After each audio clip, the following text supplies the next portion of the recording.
Alors on va se rendre tout de suite dans cette ville de Chine dont le nom est passé pour jamais à la postérité. Il s'agit de Wuhan, bien sûr, là où a commencé cette pandémie de coronavirus. Nous sommes avec le docteur Philippe Klein, médecin français qui est médecin-chef à la clinique internationale de Wuhan.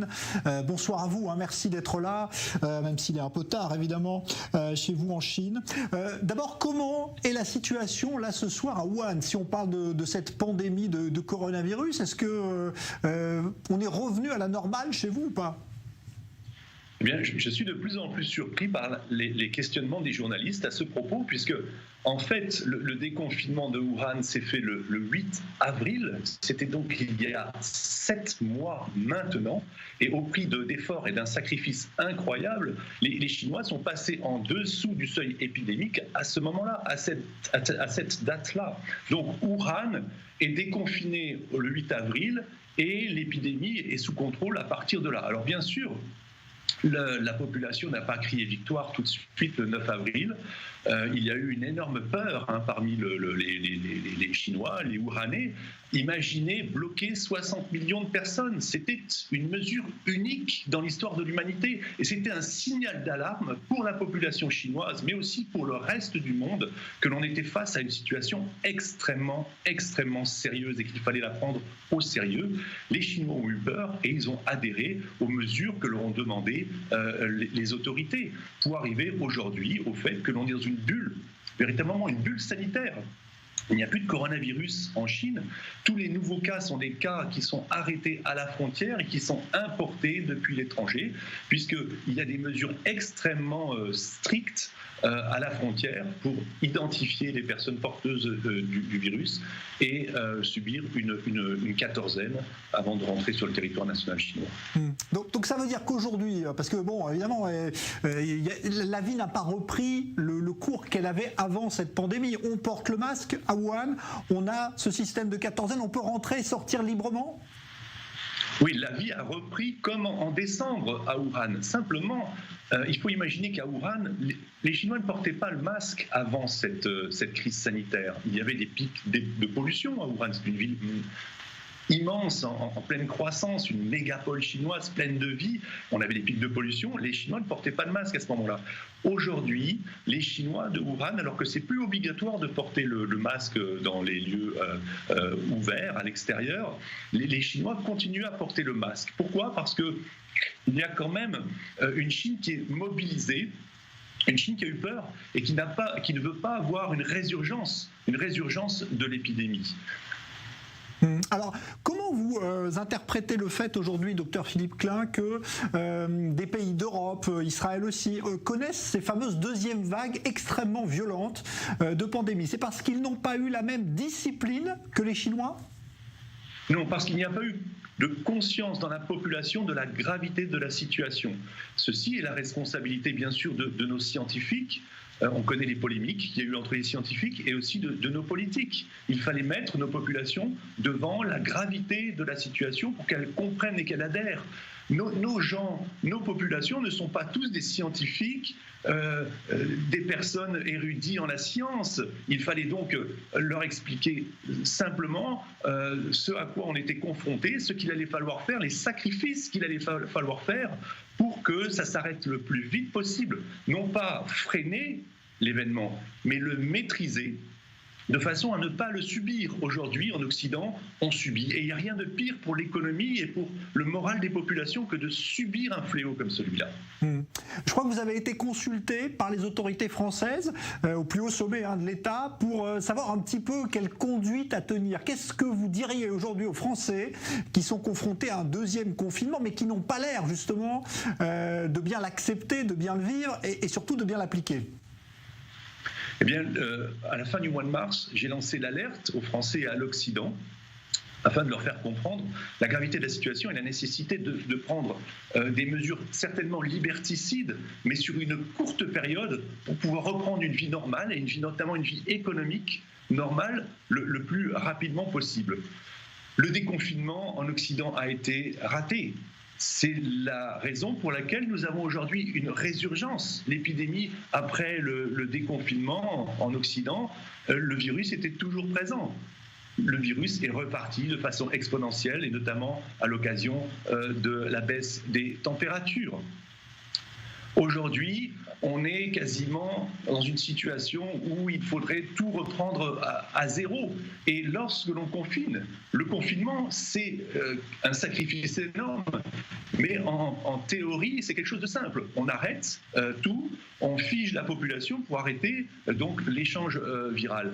Et lorsque l'on confine une population, il faut, au moment où on confine, déjà penser au plan de déconfinement. L'Occident a raté son déconfinement. Le confinement, en théorie, c'est quelque chose de simple. En pratique, c'est un sacrifice, bien entendu. Mais au moment où on va confiner une population, il faut déjà penser au déconfinement. Les Chinois ont utilisé des moyens extraordinaire lors du déconfinement. D'abord, ils l'ont fait de façon progressive, c'est-à-dire qu'ils ont déconfiné d'abord sur le plan professionnel, puis ensuite privé, et enfin les écoles. Ils se sont appuyés sur l'intelligence artificielle, mais une intelligence artificielle qui sert à quelque chose.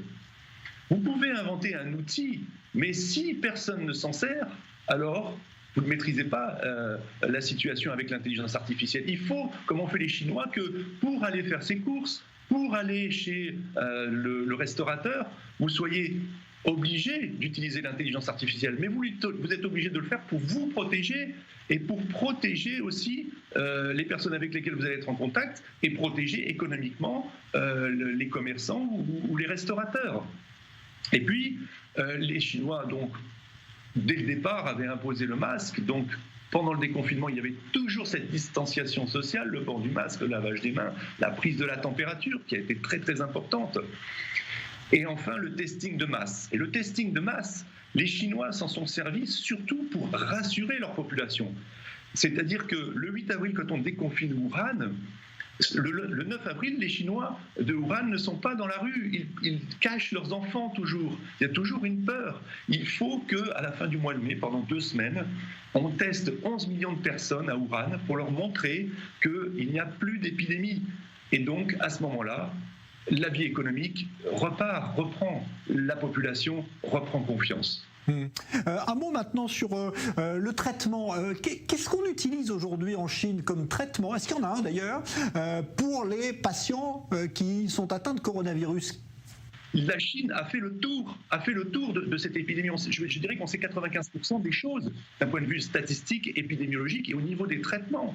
On sait à ce moment-là que dans les 85% de formes mineures, on n'a quasiment pas besoin de traitement. Alors les Chinois vont utiliser des traitements, la médecine traditionnelle chinoise, et que dans les 15% de formes sévères, on va avoir 5% de personnes qui vont aller en réanimation, et puis on va appliquer des traitements, mais aucun traitement antiviral ou des associations ne va se retrouver au-dessus du lot. On n'aura pas de traitement miracle. Alors on sait que depuis, l'Occident a peaufiné ces traitements avec beaucoup d'intelligence, puisque maintenant on donne des anticoagulants et on donne des corticoïdes qui diminuent la mortalité pour les personnes qui vont en réanimation. Un dernier mot, docteur Philippe Klein, pour ce qui est du vaccin maintenant. On sait que les Chinois testent un vaccin, il y a beaucoup de pays, Israël aussi, les Américains aussi. Vous pensez qu'on est sur la bonne route, par exemple en Chine ? Alors, en Chine, il faut savoir une chose, c'est que pendant le confinement, tous les Chinois ont un smartphone, tout le monde était informé en temps réel de ce qui se passait. Il faut bien savoir ça. On nous parle de dictature chinoise, mais moi j'ai pu travailler de façon libre dans la ville qui était la ville fantôme, pratiquer la médecine à l'occidentale pour aller aider les Occidentaux. Il n'y avait pas de militaires dans la rue. Là, je vous parle sans aucun contrôle, d'aucune censure chinoise. Excusez-moi, j'ai perdu le fil de ma pensée. Vous pouvez me répéter la question ? Je parlais du vaccin, ce vaccin chinois. Voilà. Le vaccin, donc à ce moment-là, pendant l'épidémie, on sait qu'une doctoresse militaire s'est injectée un premier essai de vaccin au mois de février. Et c'est ce vaccin, aujourd'hui, il est en phase 3 en Chine, et je pense qu'il a dû être testé à grande échelle, c'est la phase 3, sur les militaires notamment. Et je pense qu'il y a actuellement un vaccin qui commence à être utilisé en Chine. Mais la notion de vaccin revient à la notion de confiance. C'est-à-dire qu'en Occident, vous ne pourrez jamais vacciner suffisamment de personnes pour atteindre le seuil d'immunité collective avec un vaccin s'il n'y a pas de confiance dans ce vaccin. Donc ça, c'est encore un devoir des politiques et des scientifiques d'amener cette vaccination dans les meilleures conditions possibles, la meilleure acceptabilité possible de la population, la meilleure confiance possible pour qu'un maximum de personnes se fassent vacciner par un vaccin qui soit sûr et efficace, pour qu'avec cette vaccination associée au traitement, on puisse en finir ou en tout cas maîtriser cette pandémie. Merci beaucoup pour cet éclairage, docteur Philippe Klein, depuis Wuhan, donc peut-être le meilleur endroit effectivement pour parler de l'issue espérée de cette pandémie de coronavirus. Je rappelle que vous êtes médecin-chef à la clinique internationale de Wuhan. Merci d'avoir été avec nous, même s'il était un peu tard chez vous. À bientôt. Je vous en prie, au revoir.